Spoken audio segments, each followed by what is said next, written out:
Price allot. அவன் பெறவாதிருந்தால் அவனுக்கு நலமாயிருக்கும் என்று இயேசு ஏன் சொன்னார் என்று பார்க்கலாம். இயேசு கைது செய்யப்பட்டு விசாரணை செய்யப்பட்டு சிலுவையில் அறையப்பட்டு இன்னும் செல்லுமாய் நேரங்களுக்கு முன்பாக கடைசி இராவினுவின் போது இயேசு தம்முடைய சீடர்கள் ஒருவன் தன்னை காட்டிக் கொடுப்பான் என்று முன்னறித்த உடனே மார்க் 14 அதிகாரம் 21 வசனத்தில் இவ்வாறு சொன்னார்.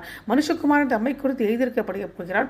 ஆகிய எந்த மனுஷனால் மனுஷகுமாரன் காட்டிக் கொடுக்கப்படுகிறானோ அந்த மனுஷனுக்கு ஐயோ, அந்த மனுஷன் பெறுவாதிருந்தாலும் அவனுக்கு நலமாயிருக்கும் என்றாரு. காட்டிக் கொடுக்க போகிறவர் யூதாஸ் கரியோத்து. முதலாவது மனுஷகுமாரன் தம்மை குறித்து எழுதியிருக்கப்படுக போகிறார் என்பது என்ன என்றால், இயேசுவின் மரணம் ஒரு விபத்தல்ல என்று அர்த்தம். சங்கீதம் 41 அதிகாரம் 9 வேதத்தில் முன்னறிவிக்கப்பட்ட தேவனுடைய திட்டத்தை நிறைவேற்றுகிறது. சிலுவைக்காக அவரது பாதை முன்னரே தீர்மானிக்கப்பட்டது.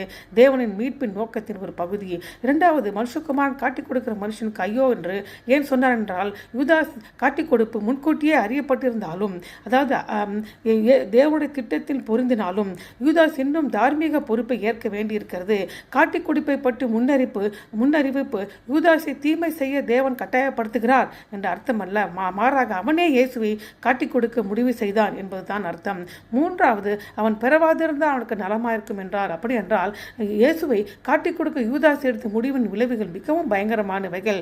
இயேசு தமது மரணம் தேவனுடைய திட்டத்தின் பகுதி என்று உறுதிப்படுத்தினால் கூட யூதாஸின் காட்டிக் கொடுப்பு தீவிரமாக வேண்டுமென்றே செய்யப்பட்ட செயல். அது தேவனிடமிருந்து நித்திய காலமாக அவனை பிரிந்து செல்ல வழிவகுக்கிறது என்று எச்சரிக்கவே அவன் பெறவாதிருந்தால் அவனுக்கு நலமாயிருக்கும் என்று இயேசு சொன்னார்.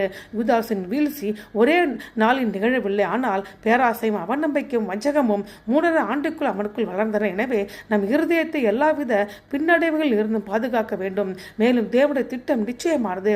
தீய செயல்கள் கூட தேவனுடைய நோக்கங்களை நிறுத்த முடியாது, ஆனால் அவற்றை நிறைவேற்றத்தான் முடியும். ஆமென்.